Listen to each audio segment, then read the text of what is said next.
Good morning everyone, welcome to K S study, তোমাদের knowledge অ্যাকাউন্টের নতুন চ্যানেল, যেখানে আজকে থেকে তোমাদের স্টার্ট হচ্ছে উইকলি কারেন্ট অ্যাফেয়ার্স, সাপ্তাহিক কারেন্ট অ্যাফেয়ার্স।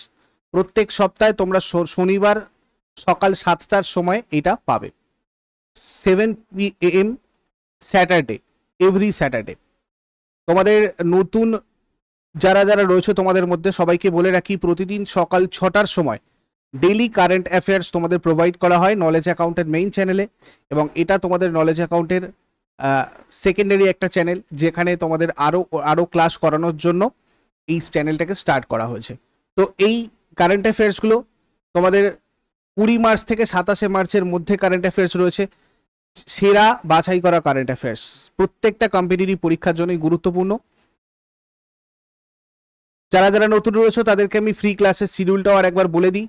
তোমাদের আপাতত নতুন চ্যানেলে ডেইলি ক্লাস 7টা থেকে হচ্ছে স্ট্যাটিক জিকে, তোমাদের পুরো প্লেলিস্ট রয়েছে, তোমরা প্লেলিস্টে গিয়ে দেখো স্ট্যাটিক জিকের প্লেলিস্ট। এছাড়া 11টা থেকে তোমাদের এই উইকে, নতুন উইক থেকে নেক্সট সপ্তাহ থেকে আর কি, সোমবার থেকে ইংলিশ আর বাংলার অল্টারনেটিভ ক্লাস কিন্তু স্টার্ট হচ্ছে। আর উইকলি তোমরা কারেন্ট অ্যাফেয়ার্স প্রত্যেক স্যাটারডেতে 7টার সময় এই ক্লাসটা পাবে। যারা আমাদের পুরনো চ্যানেল জানো না নলেজ অ্যাকাউন্ট, তারা নলেজ অ্যাকাউন্টটা তো ভিজিট করো, তোমাদের ওখানেও প্রচুর ক্লাসেস রয়েছে। সকাল 6টায় ডেইলি কারেন্ট অ্যাফেয়ার্স, 8:30টার সময় ডেইলি ম্যাথের ক্লাস, 10টার সময় ডেইলি জিকে ক্লাস, 7টার সময় জিকে স্ক্যান, এবং উইকলি আজকে তোমাদের ওখানে 10টার সময় ওখানে তোমাদের জিকে ম্যারাথনও রয়েছে। তো আমাদের টেলিগ্রামের চ্যানেলের নাম হচ্ছে তোমার নলেজ অ্যাকাউন্ট, এটাই আমাদের টেলিগ্রাম চ্যানেলের নাম। এখানে তোমরা একটু জয়েন করে রাখলে এই প্রত্যেকটা ক্লাসের নোটিফিকেশন ওখান থেকে পাবে। পরিবর্তন ব্যাচ, নতুন একটা ব্যাচ, পুলিশ পরীক্ষার একটা ফাউন্ডেশন ব্যাচ, কেপি বা ডাব্লিউবিপির জন্য যারা যারা প্রিপারেশন নিচ্ছ তারা এই ব্যাচে জয়েন করতে পারো। তোমরা এর জন্য এই নাম্বারে যোগাযোগ করো, এই হোয়াটসঅ্যাপ নাম্বারটাতে। প্রথম প্রশ্ন যেটা দেখবো সেটা হচ্ছে 2024-এর চামেলি দেবী জৈন পুরস্কার কে পেয়েছে? এই উইকের সব থেকে মোস্ট ইম্পর্টেন্ট কারেন্ট অ্যাফেয়ার্সগুলোর মধ্যে এটা একটা। তো দেখো, গ্রীষ্মা কুথার আর ঋত্বিকা চোপড়া, এরা না দুজন চামেলি দেবী জৈন পুরস্কারটা এবছর 2024-এ পেয়েছে। ইন্ডিয়ান এক্সপ্রেসের ন্যাশনাল ব্যুরো ঋত্বিকা চোপড়া এবং স্বাধীন সাংবাদিক গ্রীষ্মা কুথার জয়েন্টলি এবছরের সেরা মহিলা মিডিয়া ব্যক্তিত্বের জন্য চামেলি দেবী জৈন পুরস্কার 2024-এ ভূষিত হয়েছে। সাংবাদিকতায় মহিলাদের অসামান্য অবদানের জন্য এই পুরস্কারটা দেওয়া হয়ে থাকে। এই পুরস্কারটা প্রথম দেওয়া হয়েছিল 1981 সালে। প্রথম এই পুরস্কারটা পেয়েছিল নীরজা চৌধুরী। নেক্সট, ইংরাজিতে অনুদিত প্রথম মাগহী উপন্যাস, মাগহী নোবেল, ফুল বাহাদুর, এর মূল লেখককে? তোমাদের নর্মালি কোয়েশ্চেনটা জিজ্ঞাসা করা হতে পারে যে ফুল বাহাদুর উপন্যাসের লেখককে, who is the writer of Magahi first Magahi novel Phool Bahadur? সেক্ষেত্রে জয়নাথ পতি তোমরা উত্তর করবে। এই উপন্যাসটা মূলত জয়নাথ পতি লিখেছেন। এটা প্রথম প্রকাশিত হয়েছিল 1928 সালে। সম্প্রতি মাগহী উপন্যাস ফুল বাহাদুরকে ইংরাজিতে অনুবাদ করেছেন কে? অভয় কে। বিশ্বের প্রথম কোন দেশে আমুল ব্র্যান্ডের পণ্য তৈরি করা হবে? আমুল ব্র্যান্ডের পণ্য তৈরি করা হবে কোথায়? মার্কিন যুক্তরাষ্ট্রে। আইকনিক ভারতীয় ব্র্যান্ড আমুল মার্কিন যুক্তরাষ্ট্রে প্রথম আন্তর্জাতিক কার্যক্রম শুরু করতে চলেছে। আমুলের ট্যাগলাইনটা পাশাপাশি তোমরা জেনে রাখো এক্সট্রা নোট হিসেবে, দ্য টেস্ট অফ ইন্ডিয়া, এটা হচ্ছে আমুলের ট্যাগলাইন। ভারতের বৃহত্তম দুধ উৎপাদনকারী রাজ্য কোনটি? পাশাপাশি এই প্রশ্নগুলো তোমরা করে রাখবে, ওর সাথে রিলেটেড কোয়েশ্চেন এইভাবে তোমাদের আসতে পারে। ধরো, ভারতের বৃহত্তম দুধ উৎপাদনকারী রাজ্য কোনটা? তো তোমরা কি বলবে উত্তরে? উত্তরপ্রদেশের পরে রাজস্থান, মধ্যপ্রদেশ, মানে প্রথমে আছে উত্তরপ্রদেশ, তারপর রাজস্থান, তারপরে মধ্যপ্রদেশ। ভারত কবে বিশ্বের 1 নম্বর দুধ উৎপাদনকারী দেশ হয়ে উঠেছিল? 1998 সাল। এখনো তোমাদের এটা খুব গুরুত্বপূর্ণ প্রশ্ন, বিভিন্ন প্রতিযোগিতামূলক পরীক্ষায় আসে। দুগ্ধ ব্র্যান্ড আমুলের মালিককে? Gujarat cooperative milk marketing federation. Next, Australian grand Prix 2024 শিরোপা কে জিতেছেন? কার্লোস সেইন জুনিয়র জিতেছেন Australian grand Prix 2024 title. Spanish motor sports racing driver ইনি। নেক্সট, 2024 সালে কে অ্যাবেল পুরস্কার জিতেছেন? অ্যাবেল পুরস্কার জিতেছেন মিশেল তালাগ্রান্ড। গণিতে অসামান্য অবদানের জন্য 2024 সালে অ্যাবেল পুরস্কার জিতেছেন ইনি, ফরাসি গণিতবিদ মিশেল তালাগ্রান্ড। গাণিতিক পদার্থবিদ্যা আর পরিসংখ্যানে অসামান্য অ্যাপ্লিকেশন সহ সম্ভাব্যতা, তথ্য আর কার্যকরী বিশ্লেষণে যুগান্তকারী অবদান। নরওয়েজীয় সরকারের প্রচলন শুরু করে 2001 সালে। 14তম হকি ইন্ডিয়া সিনিয়র মহিলা জাতীয় চ্যাম্পিয়নশিপ 2024 কে জিতেছে? হকি হরিয়ানা জিতেছে এটা। হকি হরিয়ানা 14তম হকি ইন্ডিয়া সিনিয়র মহিলা জাতীয় চ্যাম্পিয়নশিপের ফাইনালে হকি মহারাষ্ট্রকে হারিয়েছে। হকি ইন্ডিয়ার সভাপতি রয়েছেন দিলীপ তির্কি, সদর দপ্তর নিউ দিল্লি। নেক্সট, কোন দেশের সর্বোচ্চ নাগরিক সম্মান order of the Druk Gyalpo পেয়েছেন প্রধানমন্ত্রী নরেন্দ্র মোদী?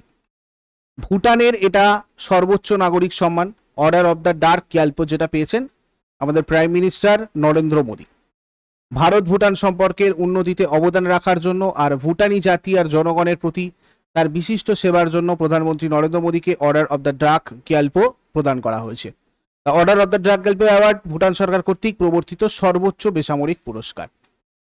নেক্সট, জাতীয় প্যারা ব্যাডমিন্টন চ্যাম্পিয়নশিপ কোথায় অনুষ্ঠিত হবে? জামশেদপুরে অনুষ্ঠিত হবে জাতীয় প্যারা ব্যাডমিন্টন চ্যাম্পিয়নশিপ। জামশেদপুরের মোহন আহুজা স্টেডিয়ামে অনুষ্ঠিত হবে এটা। সিমন হ্যারিস কোন দেশের সর্বকনিষ্ঠ প্রধানমন্ত্রী পদে নিযুক্ত হয়েছে? দেখো, আয়ারল্যান্ডের সর্বকনিষ্ঠ মানে সব থেকে কম বয়সী প্রধানমন্ত্রী পদে নিযুক্ত হয়েছে সিমন হ্যারিস। কোন গ্রহে নকটিস নামের বিশাল আগ্নেয়গিরি আবিষ্কৃত হয়েছে? এটা এই সপ্তাহের জন্য ভেরি ভেরি ইম্পর্টেন্ট একটা কারেন্ট অ্যাফেয়ার্স। মঙ্গল গ্রহে আবিষ্কৃত হয়েছে এটা, নকটিস নামের একটা বিশাল আগ্নেয়গিরি। ভারতের কোথায় প্রথম আয়ুর্বেদিক ক্যাফে উদ্বোধন করা হয়েছে? এটা করা হয়েছে দিল্লিতে। দিল্লির শালিমার বার্গের মহর্ষি আয়ুর্বেদ হাসপাতালে ভারতের প্রথম এই আয়ুর্বেদিক ক্যাফেটা রয়েছে, যার নাম Soma the Ayurvedic kitchen. Thomas সুলিওক কোন দেশের রাষ্ট্রপতি হিসাবে নির্বাচিত হয়েছে? হাঙ্গেরির রাষ্ট্রপতি হিসেবে নির্বাচিত হয়েছেন টমাস সুলিওক। হাঙ্গেরির রাজধানী বুদাপেস্ট, দানিউব নদী দ্বারা দ্বিখণ্ডিত। এর মুদ্রা তোমার ফরিন্ট হাঙ্গেরির। তারপরে দেখো, শাওমির প্রথম বৈদ্যুতিক গাড়ির নাম কি? SU7 শাওমির প্রথম বৈদ্যুতিক গাড়ি। কোন রাজ্যের পুলিশ সম্প্রতি ডিজিটাল প্ল্যাটফর্ম ত্রিনেত্র অ্যাপ 2.0 চালু করেছে? উত্তরপ্রদেশ। মিথেন গ্যাসকে ট্র্যাক করার জন্য মিথেন স্যাটেলাইট লঞ্চ করেছে কে? SpaceX. Water resource dashboard launch করা প্রথম রাজ্যকে? কোনটা? রাজস্থান। এই উদ্যোগের লক্ষ্য জল ব্যবস্থাপনার দক্ষতা বৃদ্ধি করা আর বন্যার খরার পূর্বাভাস দেওয়া। 2024 প্যারিস অলিম্পিকের জন্য ভারতের শিপ দ্য মিশন পদে নিযুক্ত হয়েছে কে? মেরি কম। কোন বিখ্যাত ভারতীয় নৃত্যশিল্পী মহারাষ্ট্র গৌরব পুরস্কারে সম্মানিত হয়েছেন? ডাক্তার উমা রেলে। ভারতীয় শাস্ত্রীয় নৃত্য বিশেষ করে ভারতনাট্যমের ক্ষেত্রে তার অমূল্য অবদানের স্বীকৃতি স্বরূপ তাকে এই সম্মান দেওয়া হয়েছে। প্যারিস অলিম্পিক 2024-এ ভারতের পতাকাবাহী হিসাবে কাকে নির্বাচিত করা হয়েছে? শরৎ কামাল। শরৎ কামাল অলিম্পিক ভারতের মানে 19তম পতাকা বাহক হবেন। প্রাক্তন ভারতীয় পুরুষ হকি দলের অধিনায়ক মনপ্রীত সিং এবং মেরি কম টোকিও অলিম্পিক 2020-তে পতাকাবাহী হিসাবে ভারতকে নেতৃত্ব দিয়েছিল। পাশাপাশি এগুলো তোমরা মনে রাখবে। ওড়িশার কোন শহরে ভারতের প্রথম ইনডোর অ্যাথলেটিক্স সেন্টারের উদ্বোধন করা হয়েছে? ভুবনেশ্বরে। হাইতি থেকে আটকে পড়া ভারতীয়দের উদ্ধারের জন্য ভারত সরকার যে অভিযান শুরু করেছে তার কোড নাম কি? অপারেশন ইন্দ্রাবতী। ভারত নাগরিকদের হাইতি থেকে ডোমিনিকান রিপাবলিকে সরিয়ে দিতে অপারেশন ইন্দ্রাবতীটা শুরু করেছিল।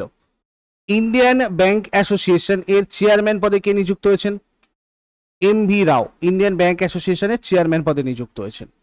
কোন দেশ পোখারাকে পর্যটন রাজধানী হিসাবে ঘোষণা করেছে? নেপাল। পোখারা মধ্য নেপালের একটা মেট্রোপলিটন সিটি, যেটা গন্ডাকি প্রদেশের রাজধানী। শহরটা ফেওয়া হ্রদের তীরে রয়েছে আর এর উচ্চতা প্রায় 822 মিটার।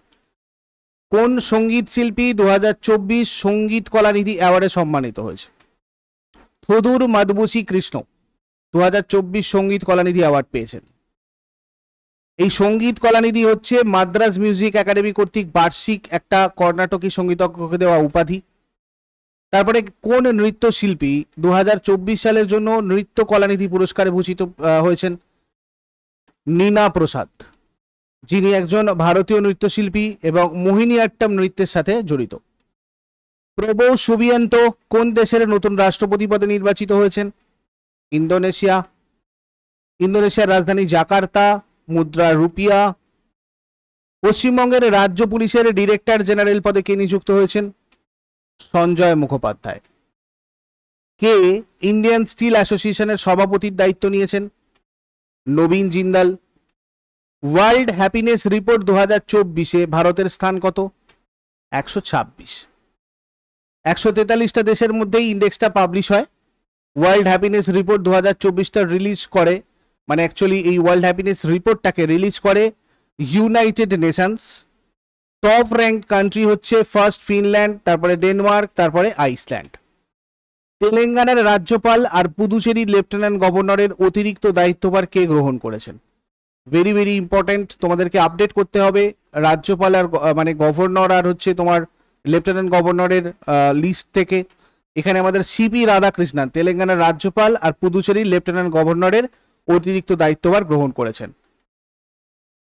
2023 সাল থেকে ঝাড়খণ্ডের 10তম এবং বর্তমান রাজ্যপাল কিন্তু ইনি। কোন রাজ্য ধান চাষিদের জন্য কৃষক উন্নতি যোজনা লঞ্চ করেছে? এটা করেছে ছত্তিশগড়। কৃষক উন্নয়ন যোজনা 2024, এটা ছত্তিশগড়ের কৃষকদের ফসল উৎপাদন আর উৎপাদনশীলতা বৃদ্ধি করার জন্য।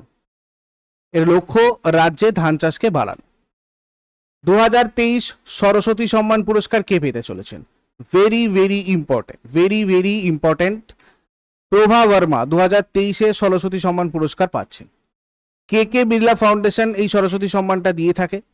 প্রভা বর্মাকে রৌদ্র স্বাতিকাম উপন্যাসের জন্য 2023 সালের 33তম সরস্বতী সম্মান পুরস্কারটা দেওয়া হয়েছে। সরস্বতী সম্মান নিয়ে সবাই একটু দেখে নাও, তোমাদের আগের দিনে পুরস্কার রিলেটেড স্ট্র্যাটেজিকের ক্লাসটাতেও বলেছি। এটা হচ্ছে ভারতের সংবিধানের 8ম তফসিলের তালিকাভুক্ত ভারতের 22টা ভাষার যে কোনো একটা অসামান্য, মানে যে কোনো একটা ভাষায় অসামান্য গদ্য বা কবিতা সাহিত্য কর্মের জন্য দেওয়া বার্ষিক পুরস্কার, অর্থাৎ অ্যানুয়ালি এটা দেওয়া হয়। হিন্দু জ্ঞানের দেবী সরস্বতীর নামে নামকরণ করা হয়েছে পুরস্কারটার। 1991 সাল থেকে দেওয়া হচ্ছে, দিচ্ছে কে কে বিড়লা ফাউন্ডেশন।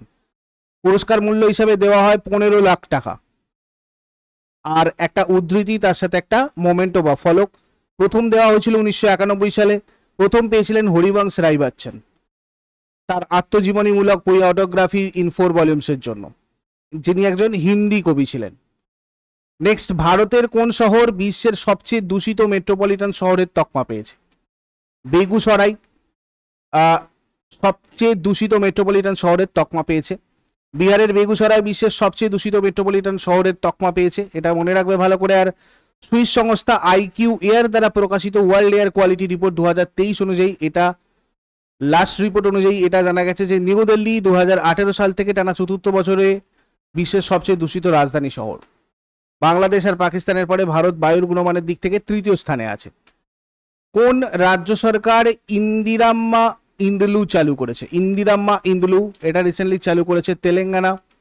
গৃহহীন দরিদ্র লোকেদের জন্য ঘর সরবরাহ করার জন্য, মানে ঘর তাদেরকে বানিয়ে দেওয়ার জন্য একটা আবাসন প্রকল্প, যার অধীনে 22,500 কোটি টাকায় 4.5 লক্ষ প্রায় ইন্দিরাম্মা বাড়ি তৈরি করবে আর কি তেলেঙ্গানা সরকার। অ্যান্ড লাস্ট কোয়েশ্চেন ইজ, কোন বিমানবন্দর এশিয়া প্যাসিফিকের সেরা বিমানবন্দরের খেতাব অর্জন করেছে? ইন্দিরা গান্ধী আন্তর্জাতিক বিমানবন্দর এশিয়া প্যাসিফিকের সেরা বিমানবন্দরের খেতাব অর্জন করেছে। যাত্রীদের সেবা পরিষেবা প্রদানের জন্য সেরা বিমানবন্দরের মর্যাদাপূর্ণ খেতাব এরা অর্জন করেছে। এটাই ছিল এটা লাস্ট কোয়েশ্চেন। এরপরে আবার তোমরা নেক্সট স্যাটারডেতে নেক্সট উইকের কারেন্ট অ্যাফেয়ার্স পাবে। আর প্রত্যেক দিন মানডে থেকে ফ্রাইডে স্ট্যাটিক জিকের ক্লাস তোমরা 7টার সময় এই চ্যানেলে পাবে। আর 10টার সময় 11টা থেকে নেক্সট উইক মানডে থেকে তোমাদের ইংলিশ আর বাংলার অল্টারনেটিভ ক্লাস এখানে কিন্তু স্টার্ট হচ্ছে। নতুন চ্যানেলটা তোমরা অবশ্যই সাবস্ক্রাইব করে রাখো, কেননা তোমাদের আগামী দিনে এখানে তোমাদের ক্লাসের সংখ্যা আরও বাড়তে চলেছে। আর পুরনো চ্যানেলে যে ক্লাসগুলো হতো সেগুলো তোমাদের কন্টিনিউ হচ্ছে। পুরনো চ্যানেলে যারা জানো না নলেজ অ্যাকাউন্ট, তারা অবশ্যই ওখানে গিয়ে ভিজিট করো। প্রচুর তোমাদের এফেক্টিভ ভিডিওজ ওখানে রয়েছে। আর নতুন চ্যানেলে যারা রয়েছে তারা সাবস্ক্রাইব করে রাখো, এবং আমাদের টেলিগ্রাম চ্যানেল নলেজ অ্যাকাউন্টে তোমরা জয়েন করে রাখো, যাতে তোমরা প্রত্যেকটা আপকামিং ক্লাস, সেটা এই চ্যানেল হোক বা ওই চ্যানেল, প্রত্যেকটা চ্যানেলের ক্লাসের নোটিফিকেশন ঠিকঠাকভাবে পাও। আর আমাদের পেইড ব্যাচগুলোতে তোমরা যদি জয়েন করতে চাও তাহলে এই নাম্বারে যোগাযোগ করো। Thank you so much. Next ক্লাসে আবার সবার সাথে কথা হচ্ছে। Have a great day.